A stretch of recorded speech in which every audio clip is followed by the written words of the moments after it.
I always wait for the Hey. little notification, but hey, I think we're live.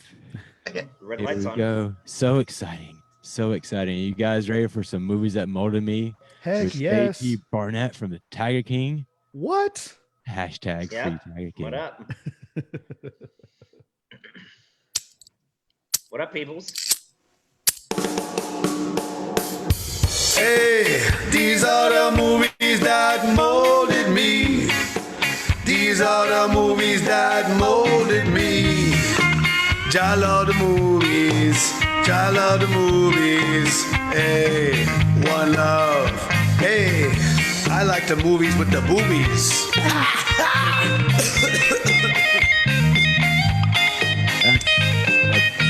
That's right. We're back again live for day 2 of the Big Tent Revival. And if you enjoyed Hallelujah. the last hour with Michelle from Mental, we have her back again on Movies That Molded Me. She's a blast, and she's gonna bring the wisdom on Nick Cage for us. Damn, that's a big thing to live up to. And Wisdom and Nick Cage. And we can see you now too. This is I know, right? This is what I look like. And as well as JT Barnett, who I'm super excited to have on. I met JT in the free Joe Exotic Facebook group, and we just were messaging back and forth. He apparently he lived at and filmed. So he lived at the zoo with Joe and filmed most of the original Tiger King. I'm gonna let him introduce himself. He's as well as producing.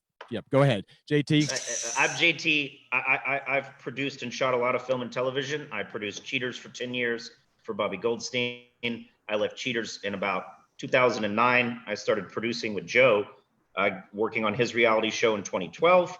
I shot the original Tiger King show, produced and directed the original Tiger King sizzle reel and pilot for A&E. I was filming when Saf had her arm ripped off, and which also incidentally killed our pilot, but thank God Saf's okay. And other than that, I started after the accident. I filmed just maybe once a month, or not as extensively as when we were in a bigger production. But I would visit, do a photo shoot or something with Joe or the animals, or I would bring people in from out of town to play with baby tigers or whatever. So this is 2 Joes that you've worked for, Joey Greco and Joe Exotic, right? Yeah. Well, I didn't work for Joey Greco. I was a field producer. So gotcha. I guess in theory, Joey Greco would work for me. There you go. Or when I'm shooting. Greco. Although Greco used to hate my shows, you have to Google Cheaters and Inside Edition if you want the answer to that. But okay, I can't discuss. Oh man, Joey loved it, but he used to always. All my segments and the stuff I produced at Cheaters were always big action, high sequence, crazy stuff. So when Joey would come in and see it was a bust that I had for the evening, he would always be like, "Oh man, what are we doing tonight?" But yeah, I actually been visiting with some of my friends at Cheaters. I think I'm gonna I'd love to do some stuff with them again. So I've been talking to them in the past week or so. So that's incredible. It's where I got my start, so it kind of feels like home. Yeah. Whenever I was a manager at Chili's, Cheaters came in the restaurant to bust up a cheating situation, I suppose. And yeah, that was a very interesting situation. That's my experience with Cheaters. Yeah, it was a lot of fun. Yeah. Almost cool. As entertaining as the Tiger King. Oh my God. That is definitely something that's been sweeping the nation. Hard to do, to be more yeah, that's a huge challenge. I mean, when we were shooting the show in 2013, we knew it was a hit. I mean, obviously, it's just too many different things. Such an entertaining train wreck, but minus the murder for hire plot, of course, that the series has. But other than that, it's the same thing you see in the docuseries. It was Joe's bigger than life personality. He cared for animals and he took in the dregs of society, and in the end, that bit him in the ass. They set him up and stole his zoo and entrapped him in this horrible plot. But free Joe Exotic. There's a great movement going on. He's got a great team behind him out here. Eric Love his executive manager, and Patrick, his power of attorney, Francisco, you know, his lead attorney. These guys are all badasses. So I wouldn't doubt, with all the reversible errors that took place in this trial and all the huge problems, that, you know, if he doesn't get pardoned, he'll easily get an appeal or a new trial. Or, I mean, the whole thing's a mistrial when you look at it. I'm just a layman, but you can see it on the show. It's all even set up. Yeah, Jeff Lowe says as much. You know, I mean, come on, what else do you need? Right. It's amazing that they get so much facts in there. I just, you know, I applaud the docuseries for getting the fact, you know, being brave enough to show the fact that Joe was shut up, and also to combat the horrible lady in Florida, you know? Right. Like, I think she's used this money to water a bunch of seeds and create a monopoly in big cats for years. And I hope all the politicians and elected officials and people that have taken her money over the years now see that this was all just blood money. So hopefully they reevaluate those relationships, but you never know, man. Yeah. I've said it once and I will say it again. I hate that bitch, Carol Baskin. Carol fucking Baskin. And if anybody, her husband whacked him. Oh my God, that was amazing. The little thing, that music video thing. If anybody's going to pardon Joe Exotic, it's going to be Trump too. So, especially when he realizes it's going to win him the re-election, because everybody loves Joe. So they're like, fuck it, just go ahead and pardon Joe. That's what, forget the pandemic, forget the economy, forget all these other, you know, all the injustice all over the world. Just pardon Joe. That'll get you another 4 years. Yeah. Oh, yeah. We need the Tiger King. I was really glad to have you on, JT. And honestly, after we do this show, we can talk about maybe having you on Fade to Gray and get more into your backstory. People to know, and sure. And, like, because I love you guys' movement, what you're doing now, and it seems like you're gaining some ground, and a lot of it has to do with your editing and producing, and, you know, like getting the word out there. So I'm just a hustler, man. I'm just a button pusher. I push buttons for a living. That's what I do. I push the button, it makes music.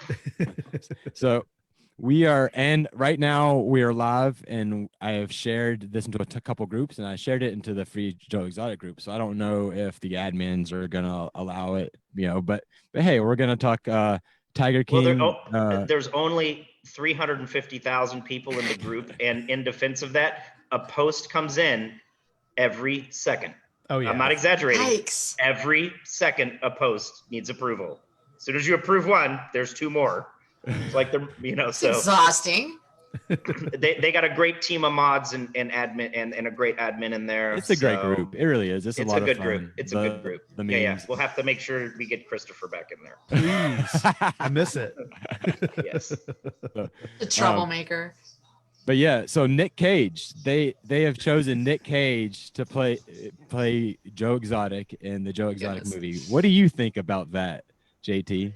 Dude, I like Nick Cage, and he's a big A-list movie star. Like, you know, people talk about his acting, and sure, he's gotten old. People change over the years, but like, Nick Cage came through like the best area of the time period of Hollywood almost ever. I love classic movies and I love black and white movies, but none of that stuff compares to actually like 1990s movies when we really blew shit up and employed 1,000 people. You know what I'm saying? Now they ruin it with superhero movies and it's all digital and it's so much better.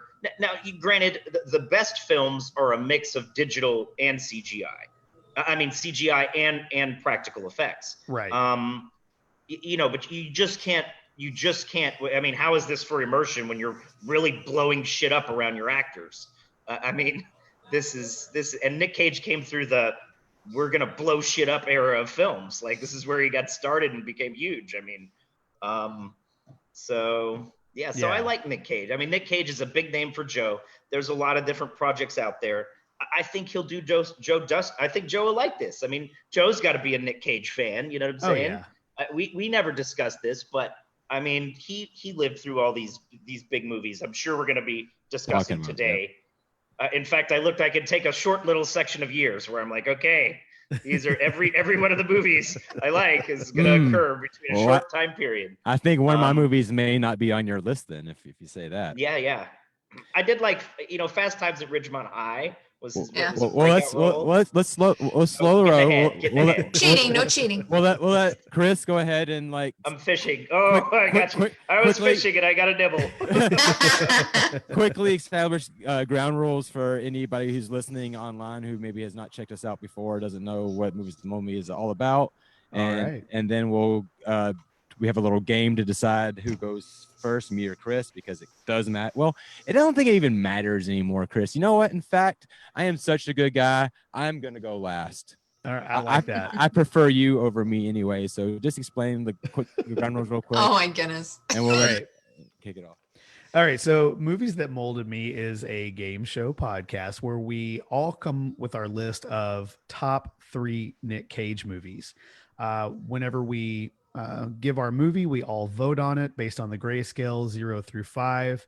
The scale can be pretty subjective. It's based on your taste. And then at the end, the person who has the movies with the most points will win the game. And in the process, we do create the top 5 Nicolas Cage movies of all time. It's going to be incredible. And if somebody has the same movie you do, you both will get the exact same points. That's and right. It kind of just moves things along. So, And if you haven't seen the movie, you can't vote. and I have 3 movies, and I guess if I'm going last and they choose all 3 of my movies, then I'll just be like, tally up my points, bitches. You'll be out. So we're going to let Michelle go first. Oh, damn Michelle it. is going to bring her number Ladies 3, first. her number 3 favorite Nick Cage movie of all time. I don't know. I was trying to rate them here. I don't know. I'm going to go with Gone in 60 Seconds. Gone in Okay. 60 Seconds. Tell us a little about the movie.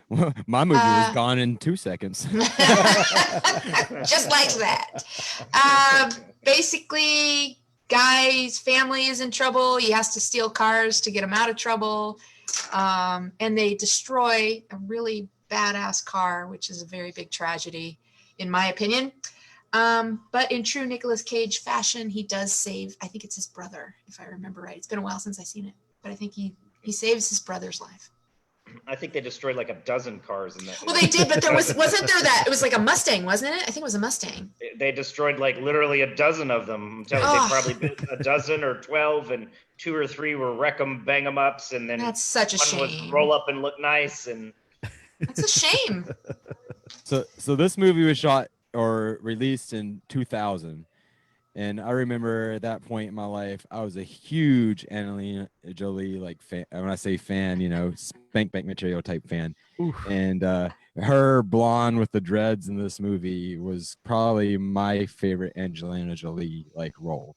As far as wasn't like well acted. I mean, the movie wasn't about the acting; it was about the action. You Yes. know, and so the plot, it wasn't an original plot. But yeah, it made my list as well, Michelle. And so, what would you give it?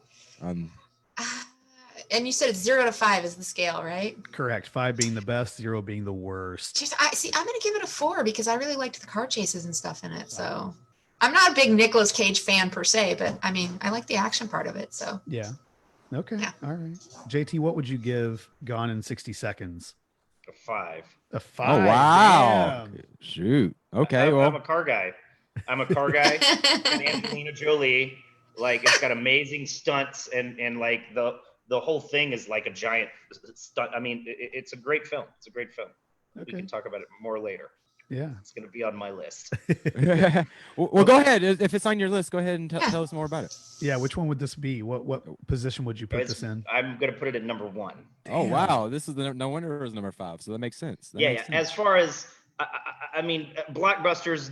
Nick's had a lot of great movies. Actually, I like from the '90s specifically.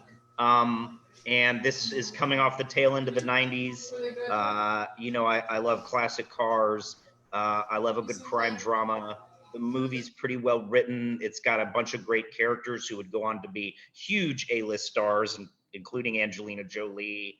And it even back then, it was relevant to pop culture. Like I think Master P had a cameo. I think so. Yeah. Yeah. So Yeah. I Jerry definitely, Bruckheimer is producer. That that's a big name. yeah, of course. I mean, this is a Brockheimer film, and yeah, so is my favorite Nick Cage All right. film.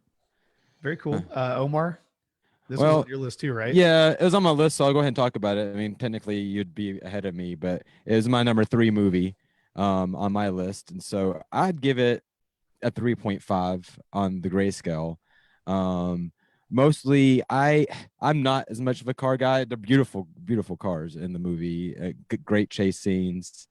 It kind of feels like a pre Fast and the Furious sort of thing. Yeah, so 3.5, good movie. And Angelina Jolie.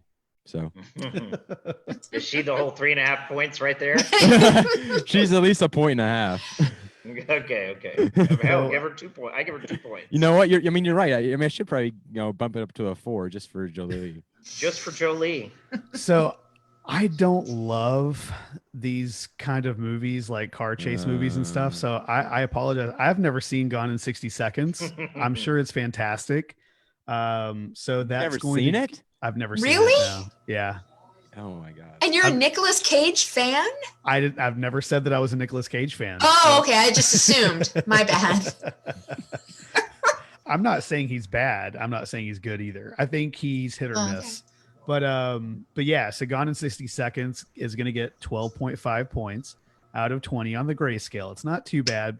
I wish that I had seen it so I could vote on it. I do apologize about that, guys. So that's going to bring us to JT, your third favorite Nicolas Cage movie of all time.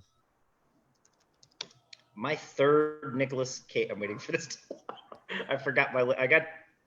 I kind of had trouble with the second and the third. Both are 90s blockbusters. Stand by. I would say number 3 is Faceoff. All right. Okay.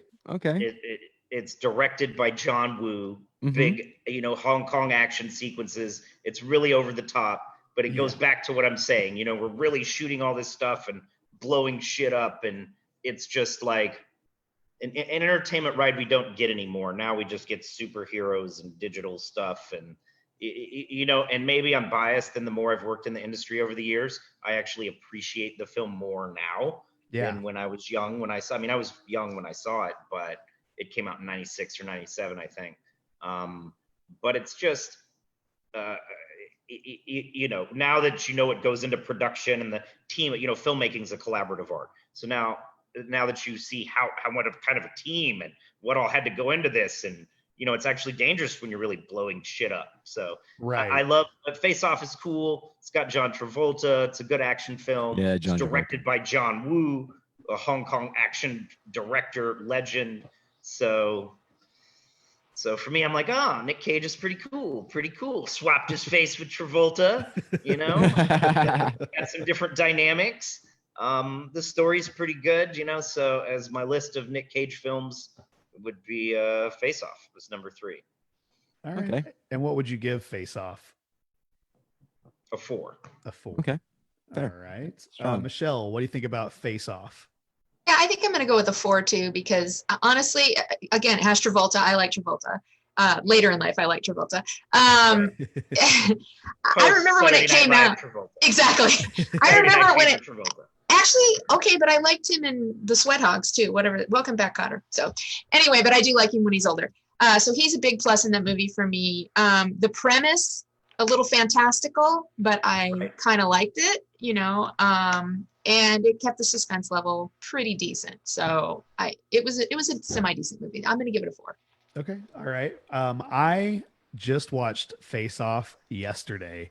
Really? Because it had been a long time since I had seen it. I knew it was going to make this list. And so I wanted to make sure I was able to talk about it. And I have to say that while I was watching it, I was cringing so bad because there's like one scene to your point, JT, like you're talking about like not digital effects. You can actually see in one of the opening scenes whenever Castor Troy like crashes. Oh, there is some crappy digital in it. Yeah. Some 90s digital. Yeah, but you can see like after the plane crashes into like the hangar or whatever, and Castor Troy like shoots this FBI guy, like the wires he's suspended on are just so clearly visible and stuff. Like, there are some elements of that they just didn't do a great job on by today's standards, I think. But like you talking about how, you know, actors actually being there with the explosions and stuff and how much better those were visually, like actually kind of makes me think, you know what, I can forgive the wires because, you know, they were actually blowing shit up. You know, that wasn't. Yeah, and he's strapped into some shit. They're like, we're going to sling you over here 30 feet. And, you know, so Nicolas Cage and John Travolta. See, here's the deal. I can't stand John Travolta, but I think he did a pretty good job emulating Nicolas Cage's crazy in this movie. He does. And Nicolas Cage, of course, is just absolutely insane. Like every time he tries to, you know, to kill Archer, I can't remember the first name, Sean Archer. Every time he tries to kill him, he's like, die, you know, and it's just like so cringy, you know, it's awful, but it's so fun to watch, you know, that it almost makes me like forgive. It's like the Evil Dead. The first Evil Dead is so horrible that it's funny cheesy, and entertaining. But it's right? Hilarious. Yeah, exactly. Solid gold. Yeah. So Faceoff did not make my list, but I am going to give it a 3.5. I think it's a pretty entertaining movie. It doesn't hold up as far as like, you know, I haven't watched it in years, so maybe I'm just biased. Please go back and watch it. Because of my youth. It was a lot of fun, but it was, you know. Well, that's what it's about, horrible. JT. Movies that mold me. So we want you to more call on the nostalgia effect. Yeah, the nostalgia. Else. Yeah. Yeah. So, and for me, that's okay. Face Off is one of the movies when you think of Nick Cage, it's one of the first movies that come to your mind. Yeah. I feel like. I think so. Right. It may be another one's. What year did this movie come out? 97. No, it was 97. So, yeah.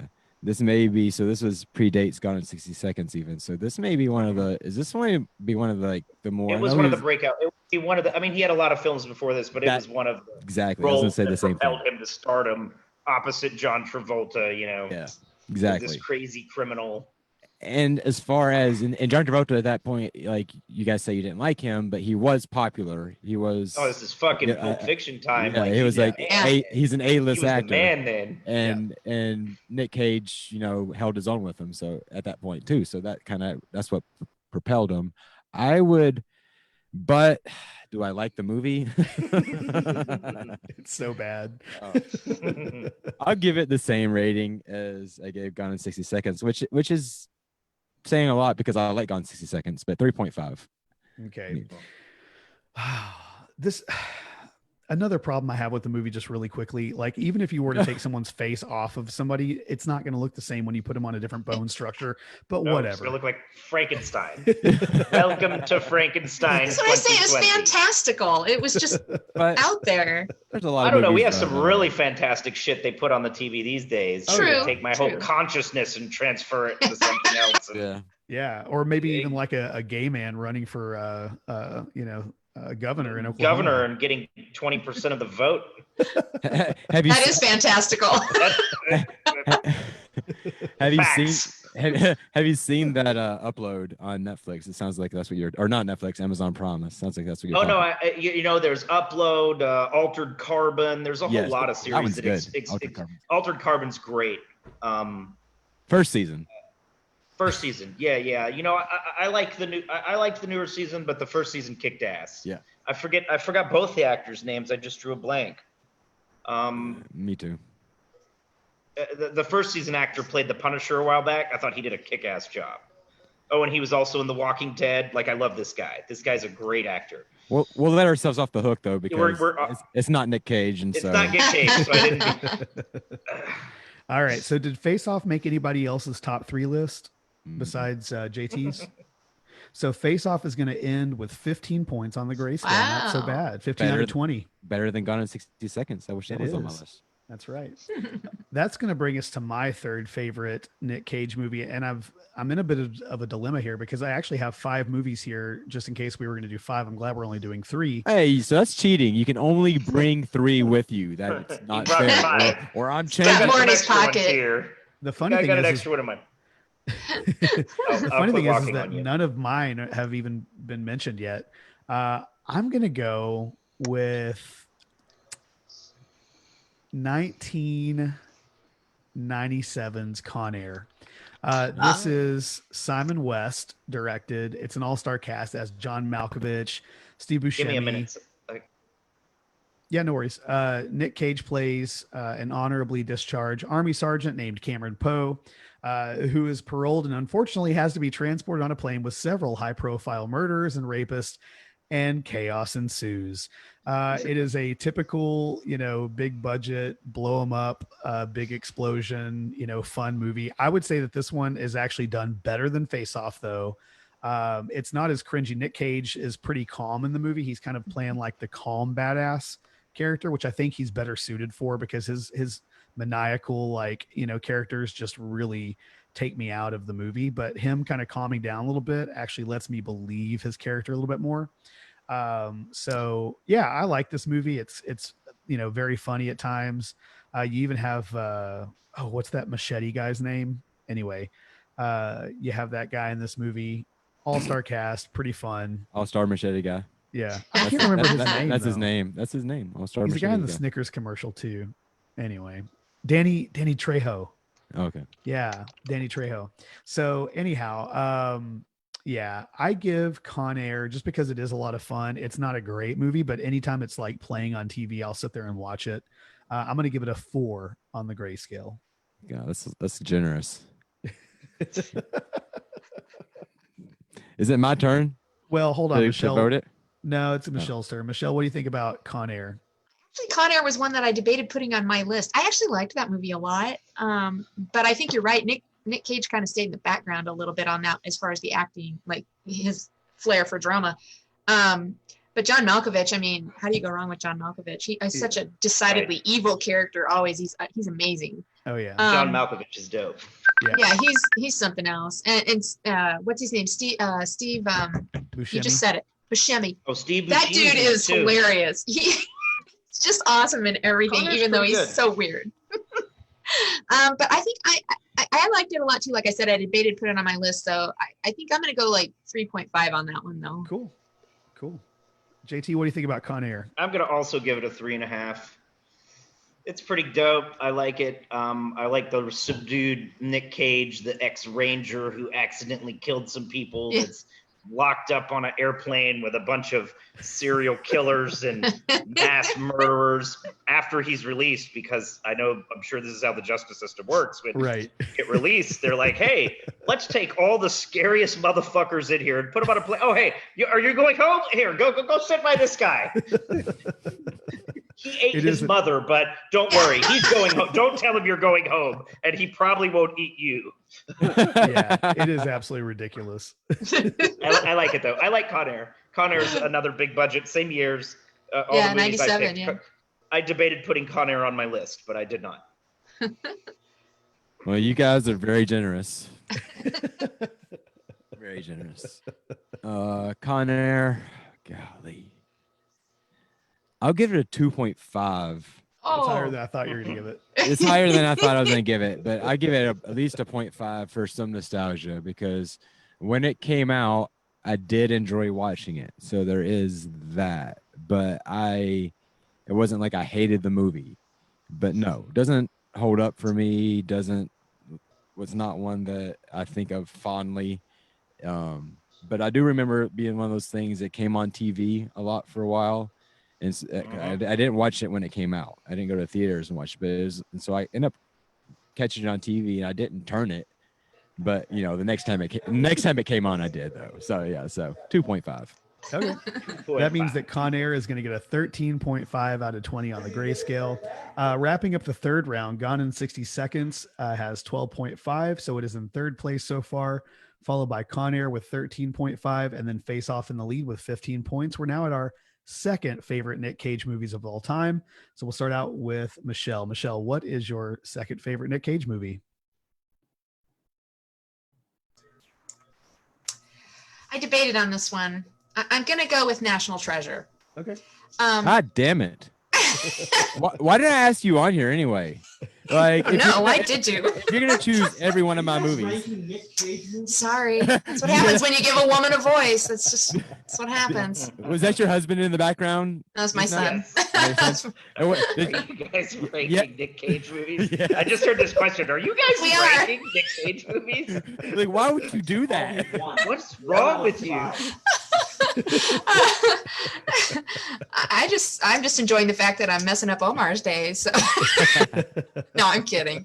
That's great. That's fine. I just won't have to. This less work for me. There you go. See, I actually liked the movie for a couple different reasons. The most being the fact that my kids liked it, and I liked watching it with them.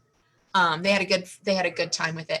I do, however, believe it's got to be one of the biggest conspiracy theory movies out there. So, the idea that there's some map on the back of the Declaration of Independence is fucking startling to me. I mean, Is it tested? I think that they should go check. I just do. I mean, because God knows it could be there.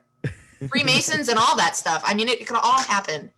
So no, anyway, I just, like I said, I loved it because of my kids. But I did enjoy it too. I'll watch it if it comes on. You're distracting me. My wife came in. Well, what do you give I'm gonna National give it. Treasure? Let me see. Just because of the feeling of enjoying it with my kids, I'm gonna give it a 4. You got it. Okay, JT, what do you think about National Treasure? It's pretty good. It's a more modern take. I like the fantastic stuff, although I thought about National Treasure, but my son did like it also. But I'll give it a 3. Okay. I'm not it's a puzzle movie. I'm not a puzzle guy. Yeah. I want to blow shit up or get more emotional. It feels like a live action Tomb Raider to me. Minus Angelina Jolie, so it gets Which is, a of 3. course, its downfall. Obviously. Yeah, if Nick Cage was just hot, Well, I Right. think that's subjective. No, he's right. He's not. you think he's hot, Chris? No, I think Seth probably thinks so, but I don't know. I think he looks like Seth. He's not a terrible looking guy. Omar, what do you think about National Treasure? It's number 2 on my list. 2004. It's kind of the height of my Christian insanity, which I lean towards conspiracy theories, which there's something to it, and the whole.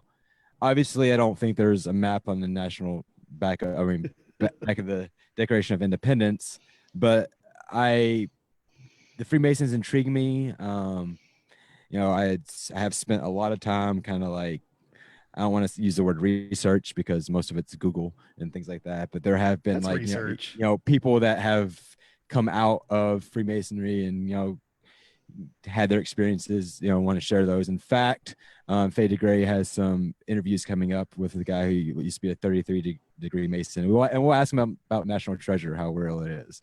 That's awesome. But it's just fun, and it's one of those things because of my conspiracy mind. It was a fun movie. I enjoyed the second one as well. So yeah, I give National Treasure a 4.5 on the grade scale. Okay, that's actually that's a lot higher than I thought you were going to give it based on what you're saying. But I guess it is your second favorite. So yeah, it's good. I enjoy. I still, now watching it now, I don't think I can get as into the whole Freemason conspiracy. Although I think a lot of that could be based in some sort of truth, as far as just, but not to that level. And I think a lot of times with conspiracies and stuff, that's what happens, is if you make it even more fantastical, then it's like, oh, none of that shit's real. But yeah.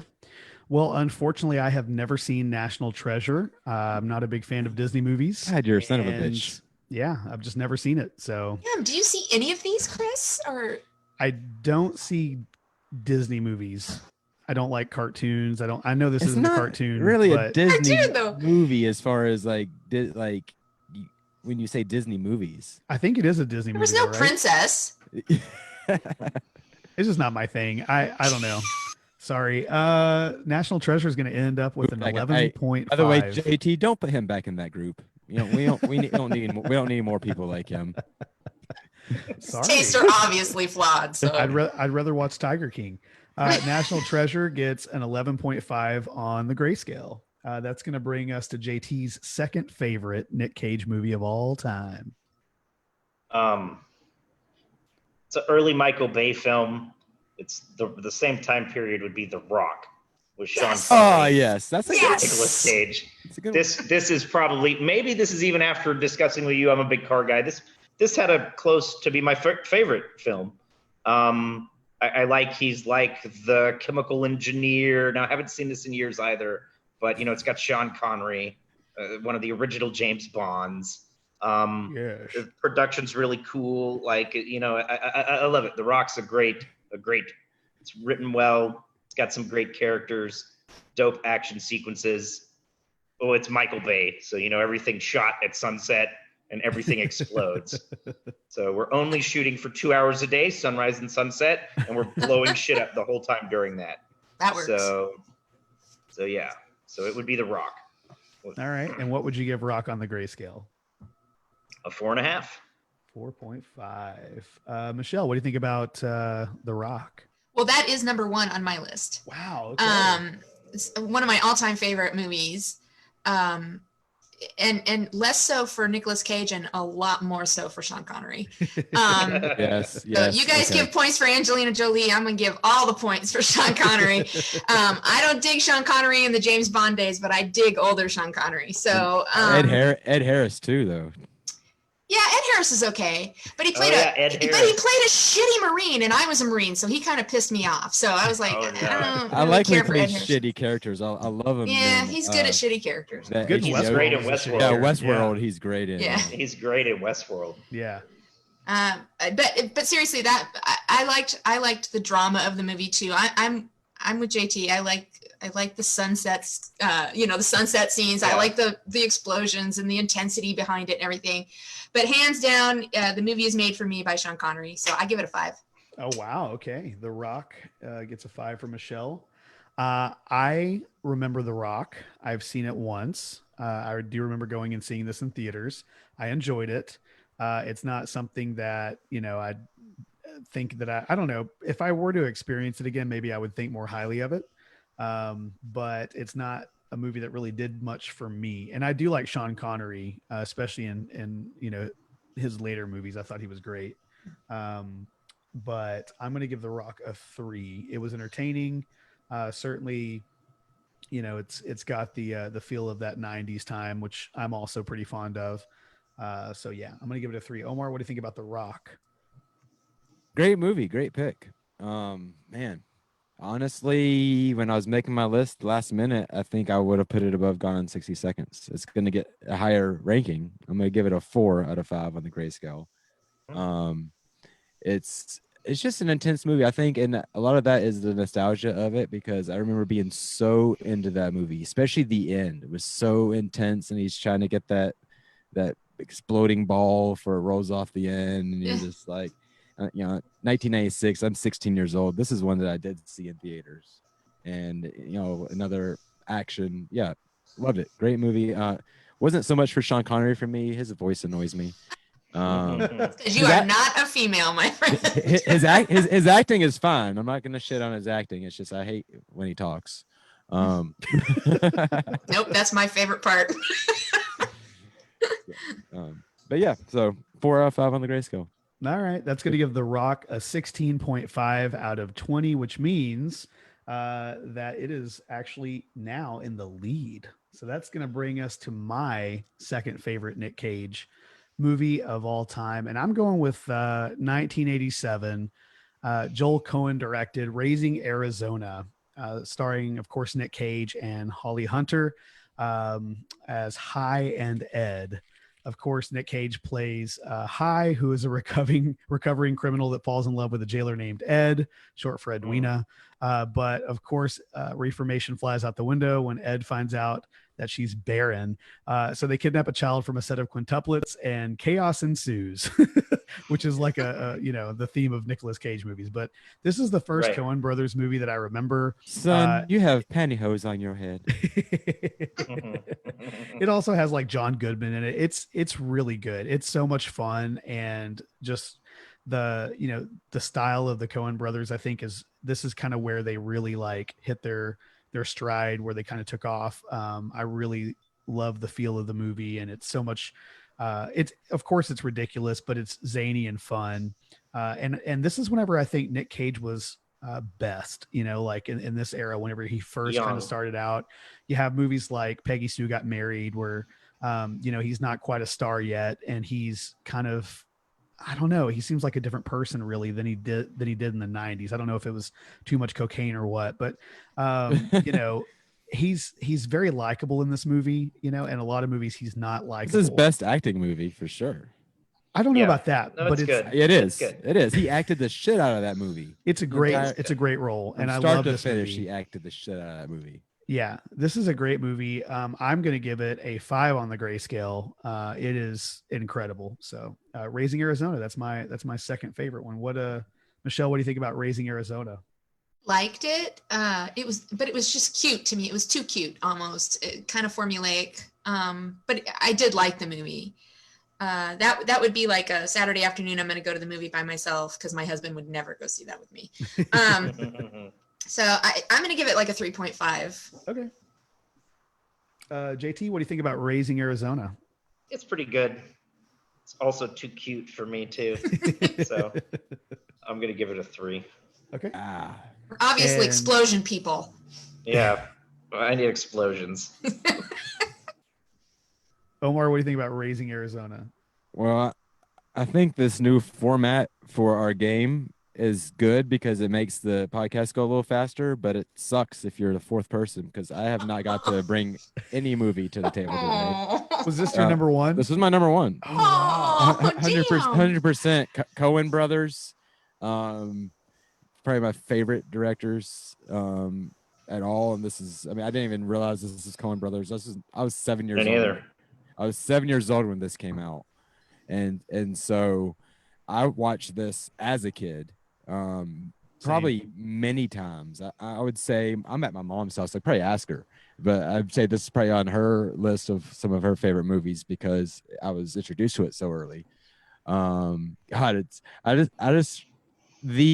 The lightheartedness is one of those movies, and especially right now, it's one of those things. If you guys watching this live at all have not seen Raising Arizona, I think it's almost like a must watch. Absolutely. Like I hear the whole. Yeah, it's good. I hear the whole. It's lighthearted, maybe too formulaic type of thing, but it has a happy ending. You got this ex-con sort of low life who steals like these rich people's babies because he's just wanting to make his girlfriend, or was it girlfriend or wife? I don't even remember. They got married. Happy, but they try to be really good parents, but they suck at it so bad. They know what they're getting themselves into. It's actually better than it's pretty good. It's pretty good. I'll give it a 3.5. Yeah. I'll give it a 3.5. You're right. I thought about it. I had some good memories. Oh my God. It's good. The chase scene that ensues after he's trying to rob the convenience store because they can't even afford diapers after they steal the baby. And nothing happens to the baby, and everyone learns valuable lessons, and like the antagonist character or protagonist, whatever, like they're not that bad sort of thing. So in a time like this where we got enough shit happening in the world that's negative, we don't need more dark. I would say if you haven't seen Raising Arizona, see that fucking movie. And I am not a Nick Cage fan. I am excited. I'm a fan of the Tiger King. I'm a fan to see Joe Exotic get pardoned. I think that'd be cool. Yeah, free Joe Exotic. Definitely needs to be examined if nothing else. For sure. And so, but yeah, Nick Cage. I don't know. I don't know if that's who I would want to play. I would make I liked the whole David Spade buzz that was going around. Oh, that was terrible. Yeah, I guess it's too close. It's too close to his other character. But Joe's not Joe Dirt. You know what I'm saying? David Spade's pretty good. Yeah, Joe was actually really smart. In all fairness, Joe had a great mouthpiece. He was really smart. Now not in a formal education way, but Joe was really good at what he did. it's really tough you got 1,000 animals. You got to take care of them all week. I mean, every day, morning, noon, and night. And, he did a kick-ass job, and he was pretty smart. I really thought Dax Shepard would have done a good job. Yeah. Dax would be cool. Been an interesting one. Yeah. I can see one. I'm feeling Jared Leto. Where are you at, Jared? Oh, okay. Yeah. That's Jared Leto. Jared Leto already expressed some interest in the Tiger King when it first dropped. Oh yeah. Who wouldn't want to play that character? I mean, it's a great character. No, it's he's a a great cool character. Oh my God, you can't make it up. You can't make it up. But anyway, fucking Baskin. So, but not much a Nick Cage fan, but like I said, that was, in my opinion, like what happened to that Nick Cage. Like you said, is it too much coke? What happened? If he just something happened, he got to face off and he decided he didn't have to act anymore. Oh, shit. I don't know what it is, but yeah, I give that one a 5 out of 5. Michelle, I'm sorry, what did you give Raising Arizona? 3.5. Okay, you sure you didn't want to bump that up to a 4? Oh, sure. Go ahead. Give it a 4. We're just pad. We're not going to keep padding your score, dude. All right. That means that Raising Arizona is going to get a 17.5. Oh, you manipulated that. You didn't tell us before that it was contention for number 1 before you asked us to pad. I feel lied to. I love it. Raising Arizona is going to get a 17.5 on the grayscale, and that's exactly where it belongs. I think that was very Carol Baskin of you. Oh my gosh! So I don't even have to ask Omar what his. You haven't had to ask me once. I know. So Omar's second favorite one is National Treasure. So we skip to the number ones. Michelle's number 1 is The Rock. JT's number 1 is Gone in 60 Seconds. And that brings us to my number 1, which it's going to be unpopular, I think. But I love Nick Cage's like actual acting in this movie more than any other movie. I think Nick Cage was born to play this role. And when you watch the movie and like, you don't like Nick Cage at the time, but then you watch this movie and you actually like leave the theater going, I actually really like Nick Cage. I think that says a lot. I'm talking about 2010 Matthew Vaughn directed Kick-Ass, which is generally not the kind of movie that I love or go for. Oh man, why is this not on my list? I don't know. It's fantastic. But his role in this movie, albeit small, even though he is one of the main characters, he plays it so well. And I think that, it's not like maybe people don't remember this movie for Nick Cage, but honestly, I think it's the movie that he does the best acting in. Whenever he's on screen, of course he's overacting like he does in many of the parts, but that's the character. And not only that, you actually feel for this character who's in a lot of pain. Anyhow, it's a great movie. If you haven't seen it, it's, starring Chloe Grace Moretz. Aaron Johnson plays Kick-Ass. I thought you were going to choose Left Behind for sure. Hell no. I did too. Hell no. I've never even seen that. I would never watch that. Yeah, nobody's seen that. I have. It's not even the best Left Behinds. Oh my God. Well, obviously. That's saying something. Yeah. But Kick-Ass. Cameron out acted on him on that one. Yeah. Yeah, I think so too. But Kick-Ass is about this teenager named Dave who becomes a superhero whenever he gets attacked by muggers. He also, gets hit by a car, which causes him to have several bones replaced with metal. So now he's like, he can endure great amounts of pain or whatever. But Nicolas Cage's character, he plays ex-cop Damon McCready, whose daughter Mindy, they help Dave become a better superhero as they work together to take down mafia boss Frank D'Amico. And of course, chaos ensues. I love this movie so much. It's definitely my favorite Nick Cage role. I've mentioned, movies like Peggy Sue Got Married, Raising Arizona. There's also a decent Nick Cage movie that's kind of like, a Scrooge story, The Family Man, starring Don Cheadle as well. It's pretty good. But I have to choose Kick-Ass as my number 1. Don Cheadle's good. Yeah. Mm-hmm. So Don Cheadle's great. Don Cheadle is great. Good. So Kick-Ass is going to get a 5 from me. I don't know what you all think about Kick-Ass, but I'm ready to hear it. Michelle, what do you think about Kick-Ass? I liked that movie a lot. I tend to tend to be a big supporter of the underdog kind of mentality. So I love that, the underdog comes back to win the day or whatever. I love that kind of stuff. I mean, if I was going to be critical, I could say it's, again, formulaic, but because I like that kind of formula, I'm okay with it. Yeah, I liked it. I'd give it a 5. Awesome. Hell yeah. Okay. JT, what did you think about Kick-Ass? I don't remember it a lot. I have seen it once, maybe twice. My son and I watch a lot of movies. I think we liked it. It was funny and shit. You probably saw it once, but there's the second movie too. So that's why second one's trash. Don't worry about it. That's why you saw it. That's why you think you saw it twice. It's pretty much the same I was movie actually again. confusing it with the guy with that's dating the girl that has the 7 X's. Oh, for a minute yeah. you said Kick-Ass. I was confusing it with that one for a moment, but then after it was the superhero movie. I'll give it a 3. All right. That's a decent number. I think that's fair. Yeah. Omar, what do you think about Kick-Ass? I think 3's a good number. What? Yeah, I mean, I was more at 2 or 2.5, but I'm being nice to Christopher. Thank you, JT. From the free Joe group, so I've given you an extra half point here now, twice in a row. Thank you, JT. I appreciate that. So subtly manipulative, Chris. I kind of want to give it more than a 3 too. I like how Omar earlier said, "Oh man, why is this not on my list?" And now he's going to give it a 3. I'll give it a 3. 1.5. I give it a 3.3. A 3. Oh wow.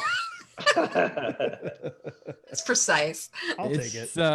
It was good. It was one of those movies I didn't expect it to be good, and I rented it on DVD at the time. I remember bringing it home and really enjoying it. One of those things. But I think it was more because my expectations were so low.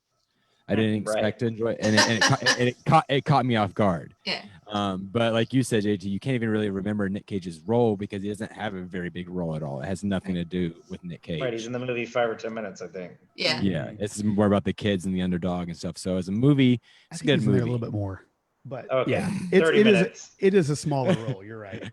It really is. So anyway, yeah, he didn't ruin the movie. So points for that. So y'all need to give me a few seconds to tally up this to do math. Today, Junior. If you guys could go ahead and maybe discuss some Tiger King stuff while I'm doing that, that'd be nice. Oh, don't pull my leg. But yeah, so JT, tell us more about how people can go and maybe help sign the petition. Or I know. Yeah, there's a new petition. You should find the group Free Joe Exotic on Facebook. If there's about 360,000 members right now. A lot of all this, of course, a special shout out to Eric and Rebecca and Chris Smith for the Netflix docuseries, because without their docuseries, nobody would know the wild and crazy story of the Tiger King, or that Joe was set up, or that bitch Carol did it. So, I mean, we've gleaned all these wonderful facts over the course of the quarantine from this series about Joe Exotic. As much as the series does get right, it gets a lot wrong. Joe wasn't a drug addict. Joe wasn't an animal abuser. I don't hang out with crackheads or drug addicts or animal abusers. If Joe would have abused animals around me, I wouldn't have fucked with him then, nor would I defend him 7 years later. Well, can I ask you a question? Can I ask you a question about that then, JT? Because I mean, sure. As the Netflix series, I mean, that's the big thing for me is like, should he be in prison or not? I'm like, well, they said there are 8 dead tigers on his property they dug up or whatever. They dug up 5 dead tigers, which they charged him with, which is actually a reversible error on the prosecutor's part, because first of all, we publish bad acts in our justice system. You can't say a person's bad. You can't say this is a bad person and we lump all these charges against you and then convict you for being bad. You have to punish the individual acts. Yeah. And the prosecutor didn't have a murder for hire case. It was set up by rats and snitches and crackheads. Yeah.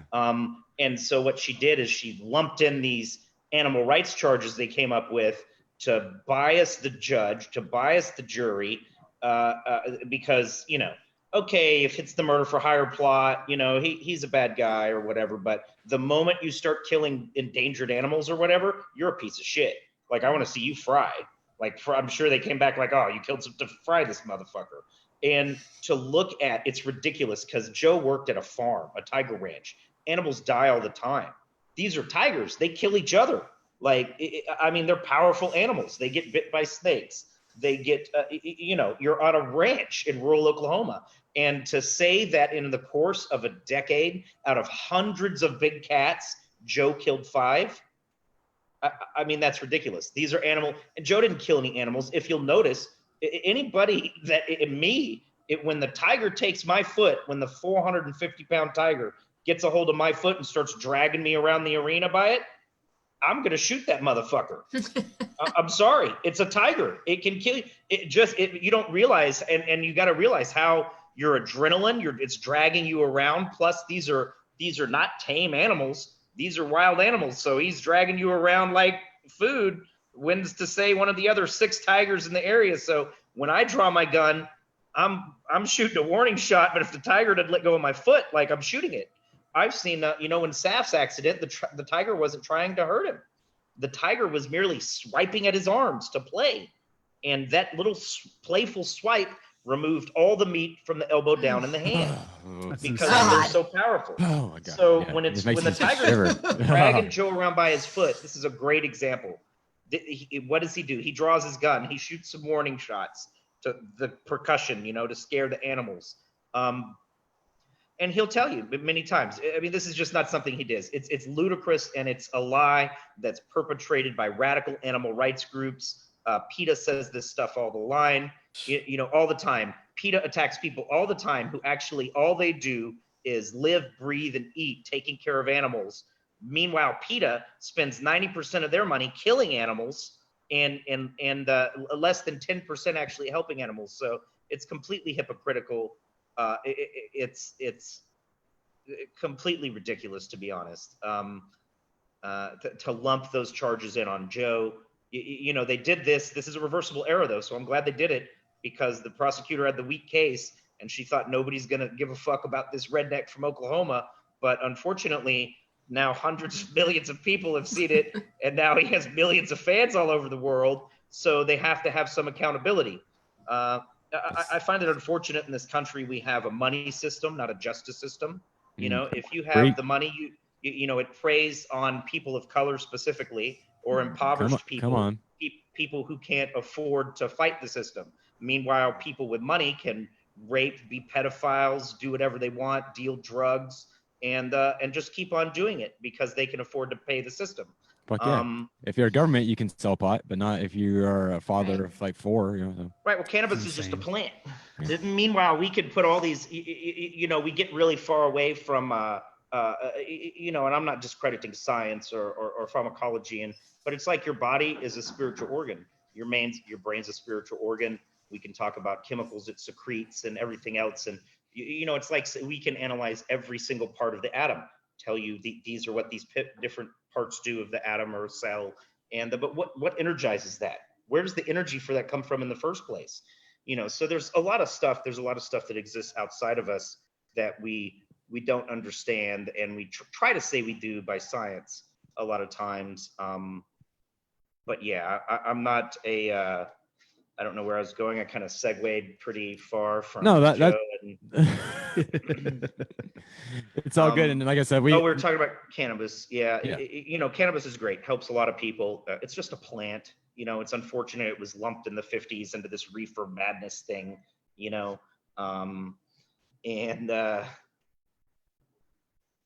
a lot of states now are moving to, so that's not even a big deal anymore. It seems like the legalization thing is gonna happen. So, but it's legal in half the country. It's legal in half the country. So, I mean, hold on, I'm in the guest house. Well, JT, what we're gonna do, because we're ending the time here live, we're gonna wrap things up, and we're gonna find out who the winners are and like what the definitive top 5, which I think is pretty obvious at this point. But we'll wrap that up.